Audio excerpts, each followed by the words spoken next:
Game on, ladies and gentlemen. Thanks for tuning in to Box Score Radio. I'm your host, Jay Keaton. It is Monday, November 11th, 2019. Happy Veterans Day, and thanks to all the men and women out there who have served and serve our country today so we can do things like these podcasts and eat fast food and, little guilty pleasures that we enjoy every day and take for granted. So thank you to all the veterans. My brother Tony, special thanks to you. Love you, buddy. Keep up the good work. All right, so what's going on in sports? Well, this past weekend was week 11 in college football. Things are starting to take shape here. We're finding out the teams that can make a legitimate run at a playoff, at the playoffs. We're starting to see teams getting eliminated. We're starting to see conference, deep conference matchups. A lot of teams nowadays are starting to load the back half of their schedule, getting all the good teams late so they can look impressive for the committee. And it's working out for some, for others not so much. Let's go through the top 25 here from Saturday. Couple of games I'm going to touch on in particular, but we'll run through the top 25, go through the scores, maybe a couple of comments here and there. Start off with my Irish. Number 15 Notre Dame takes care of Duke 38-7. This was a game that Notre Dame was only favored by 8, I believe, going into it. Could have been a game that Duke easily could have made competitive if Notre Dame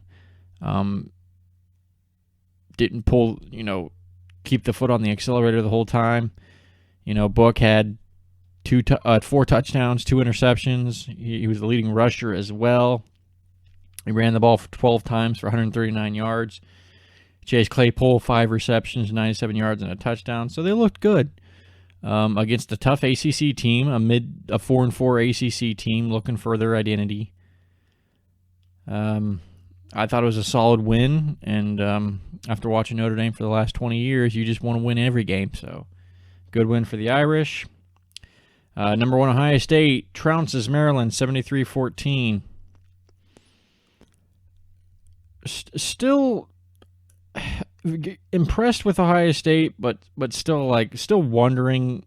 I mean, so far I think the only ranked team they played was Michigan State. They beat them 34-10. Well, then Wisconsin. Wisconsin's good, but I told you they're one-dimensional with Jonathan Taylor. Last 3 games for Ohio State: at Rutgers, home against Penn State, and at Michigan. And we saw from what Penn State happened with Minnesota, that game has lost a little bit of hype because Minnesota upset number 4 Penn State 31-26. Minnesota's now 9-0 on the season. The reason that nobody's really heard of them is because their first couple games against FCS opponents, they struggled. Started off 4-0 after a 38-31 victory against Purdue, and then all of a sudden went on a tear, beating teams 42-7 on average. Took on Penn State, was real pumped for this game. Necessary turnovers. Antoine Winfield Jr., some of you might remember his dad, Antoine Winfield, defensive back for Ohio State. He had 2 picks in this game, 2 big picks in the red zone, which allowed Minnesota to keep Penn State off the board. It's a hell of a victory for them. They're 9-0 on the season. Their last 3 games, they got Iowa, Wisconsin, and Northwestern. 2 of those on the road, so I don't see them winning the West, the Big Ten West, yes. I think I see Wisconsin or Iowa getting that because I think that Minnesota could easily lose the last 2 games, 2 of their last 3 against Iowa. I mean, you got at Iowa, at Wisconsin, and a home against Wisconsin. It's a tough schedule. I think they're an impressive team. I think they're hot now, but it's riding momentum after beating teams that have serious flaws, and that's what they did. And then all of a sudden you get 8-0. You're facing 8-0, number 4 in the country. You're at home. everybody's writing you off. It's momentum. Sometimes timing's everything, and I don't see Minnesota winning that division, but it was still a hell of a great win for them. Number 10, Florida over Vanderbilt, 56-0. Number 12, Baylor stays undefeated, beating TCU in triple overtime. That sets up Baylor versus Oklahoma next week. Should be a good one. SMU over East Carolina, 59-51. Number 13, Wisconsin holds off Iowa, 24-22. Number 16, Kansas State falls to Texas, 27-24. Virginia Tech over Wake Forest, 36-17. So both Notre Dame and Virginia Tech, they had a great game last week, and all of a sudden they come out this week, blow the brakes off their opponents, so making teams stronger. Cincinnati over UConn, 48-3. Georgia shuts out Missouri, 27-0. Georgia's going to be hot, I'm telling you. They could be the team that could win it all. They're that good, and they have a chip on their shoulder. Number 5, Clemson over NC State, 55-10. Speaking of chip on their shoulder, Trevor Lawrence looking great. Clemson is just on a different level, and with the schedule they have remaining, toughest opponent, I think, is South Carolina. I mean, they're already at 10 wins. So then they have Wake Forest, bye, and then South Carolina to end the season, so expect them to be in the playoffs. Number 9, Oklahoma over Iowa State, 42-41. This was a close one. Iowa State failed on the 2-point conversion. They tried to go for the win. I always say, unless you're down 21 points and you score 21 points in the fourth quarter, or you score 20 in the fourth quarter and you have an opportunity, that's when you go for it. Or if you're at home. If you're on the road, you score and you have an opportunity to go for it, just kick the field goal, go to overtime, and hopefully press your luck there. Finally, rounding out Boise State over Boise State over Wyoming, 20-17 in overtime. And finally, the game of the week, LSU defeats Alabama, 46-41. Let's go into some detail about this one. Total yards, 559 for LSU compared to Alabama's 541. 166 rushing for LSU, 123 for Alabama. One extra turnover for Alabama, another interception, and a fumble. That's really what did them in. Otherwise, it was a pretty close game. Joe Burrow, though, quarterback for LSU, has submitted himself as the Heisman favorite. Remaining schedule for LSU, you got at Ole Miss, home against Arkansas, and then home against Texas A&M. So it's a very good chance he's going to get another couple 400-yard games, 5 touchdown performances. I think Joe Burrow keeps his head on right, stays healthy. He's going to be hoisting that Heisman Trophy at the end of the year. Great win for LSU, though. My overall takeaway this weekend, again, in college football, teams either get better or they get worse. We see Minnesota Baylor staying undefeated, weak schedule, but still, as long as you're winning games, you can use that momentum to carry on the next week when you play a top 5, top 10 team. So, good wins for them. Great win for LSU. I don't think this changes the guard at all, like people are saying. This is 1 year where Alabama defensively is not good enough to stop them. LSU offensively is good enough. I wouldn't even be surprised I think LSU wins the West. I wouldn't even be surprised if Alabama made it back to the playoffs because the remaining schedule, they got 2 cupcakes in Mississippi State and Western Carolina. And then they're on the road against Auburn, which I love Auburn's defense, don't get me wrong. But offensively, Bo Nix just isn't there yet. I think he could be. So I like Alabama to win out. I think they'll stay at 11-1. If they're sitting there, and if you're 11-1 SEC,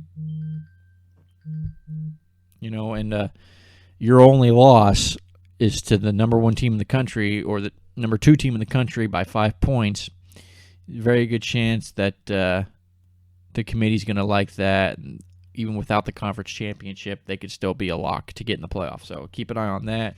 Great college weekend. Going to be a great weekend next week. Keep an eye on those. Big game next week, Oklahoma versus Baylor. Baylor undefeated. Oklahoma with the one loss. Could be for the Big 12 title. It would be a huge win for Baylor, too, momentum-wise, if they could upset Oklahoma next week. So keep an eye on that one. And Notre Dame also plays Navy. So not a rivalry, just kind of an annual event, you could say, a celebration. Notre Dame takes on Navy. Both teams are going to be ranked. It's going to be nervous for me, but I think Irish are going to pull it off. All right, Week 10 NFL scores. We'll just run through these, and I'll give a little snidbit of information on each game. We had the Thursday night Raiders versus the Chargers. Raiders now 5-4 on the season. They're in playoff contention. Look out. Bears over the Lions 20-13. This was another crucial NFC North game. Bears now go to 4-5 on the season. Lions dropped to 3-5-1, so they're out of it. Ravens beat the Bengals 49-13. Bengals 0-9 on the season.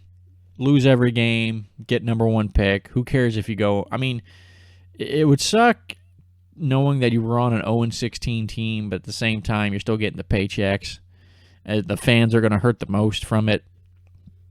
You know, you just get rid of Marvin Lewis, who's taken you to the playoffs half the seasons, even though he didn't win. And now you have an 0-9 season, possibly 0-16 on the year. That's got to be bad. Browns over the Bills, 19-16. I could have predicted this one. It was a good win for the Browns. They're equally as talented as Buffalo. Buffalo just has a better head coach. Browns, Freddie Kitchens, the only thing holding them back. Titans over the Chiefs, 35-32. Falcons upset the Saints 26-9. I am not nervous. I know I have New Orleans as my Super Bowl pick, but Atlanta's, Matt Ryan still has a few good years ahead of him. Lots of good games. This is one of those. No big deal at all. It's going to happen. In fact, I think as a head coach, sometimes you want this to happen. You want the team to get a wake-up call and say, hey, look, we won 6-7 in a row. But we're in the NFL now. Everybody can be beaten. So, Saints dropped 7-2, but I still think they are going to get the number one seed and win the NFC. Jets over the Giants, 34-27 in the Battle of New York. Buccaneers over the Cardinals, 30-27. Dolphins beat the Colts 16-12. Great win for me as a Jacksonville fan, because Jacksonville, I think, is 4-6 on the season, or 4-5, 4-6 on the season, and Indianapolis just dropped to 5-4. That's a tight race in the AFC South, and I'm hoping Jacksonville maybe finds a way to sneak it through, especially that Nick Foles is going to be coming back. Packers over the Panthers 24-16. Packers defense holds. Stupid decision. Every coach tries to do this. Inside the 5-yard line, tried to run the ball to McCaffrey, ends up short. Time runs out. Packers end up winning the game. Huge loss for Carolina. They're 5-4 now. They're struggling, and they got a tough schedule ahead of them. I don't see them making the playoffs. This was the one game that they had to have. Steelers upset the Rams 17-12. Steelers are 5-4 on the season after starting 0-3. They could be riding momentum. And if you look at the next 4 games, they got the Browns twice, the Bengals, and the Cardinals, I believe. So they could easily be sitting there at 9-5 the last 2 games against their last 2 games are against New York Jets and against Baltimore. So who knows? Baltimore and Pittsburgh could be representing the NFC, or the AFC North in the playoffs, and that would be a shocker considering all the hype on the Browns. And finally, Sunday Night Football, the Vikings defeat the Cowboys 28-24. Cowboys fall to 5-4 on the season. They still have a great chance to win the NFC East, which I think they will, but they'll win it at like 10-6 maybe, 9-7.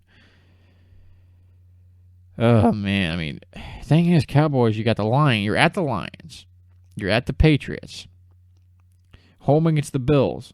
At Chicago. I might have to second guess myself. Home against the Rams, at Philadelphia, and then home against the Redskins. I mean, you're the Cowboys here. I see at least 2 more losses minimum, and that's 6. And that's probably Patriots, maybe Rams, maybe Eagles. They lose 3 or 4, and the Eagles sitting there nice and pretty, waiting to lick their wounds. They have a much easier schedule to the Eagles.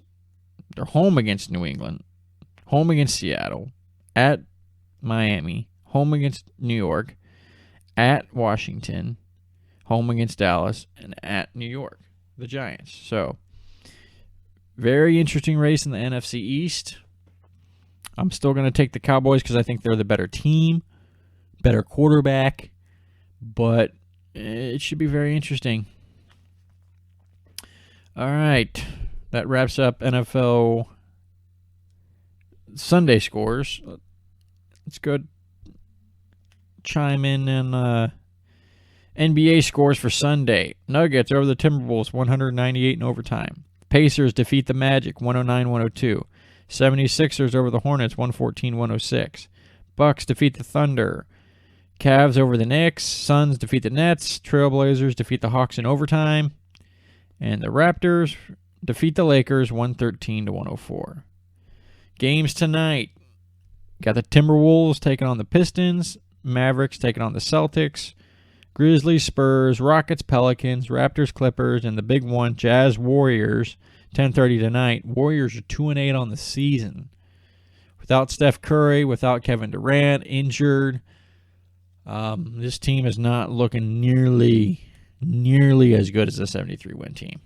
They're not even going to get the playoffs. They might not even be an A seed, and that's what a lot of people were talking about. How the Golden State, 4 straight years to the championship, and now you're not going to hit the playoffs because your best guy is hurt. So it'll be interesting to see what they do. It's early. It's only 10 games in, but it is eye-opening for sure. And also tonight, Monday Night Football, real good one. 49ers take on the Seahawks. It's in San Fran. San Fran is a 6-point favorite. I'll take San Fran, but it'll be close.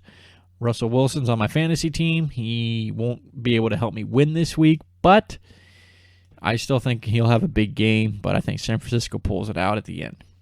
All right, guys. Like Conor McGregor versus Nate Diaz, I am tapped out. Thanks for tuning in to Box Score Radio. You can listen to the show on YouTube at Box Score Radio. Look up on Twitter if you want to see postings of when the show is when the show is posted. And remember, every Monday and Friday, this show will be uploaded for your entertainment. All right? Happy Veterans Day. Thanks to all the veterans out there. Keep up the good service. And I will do the same, and I will catch you on Friday, players.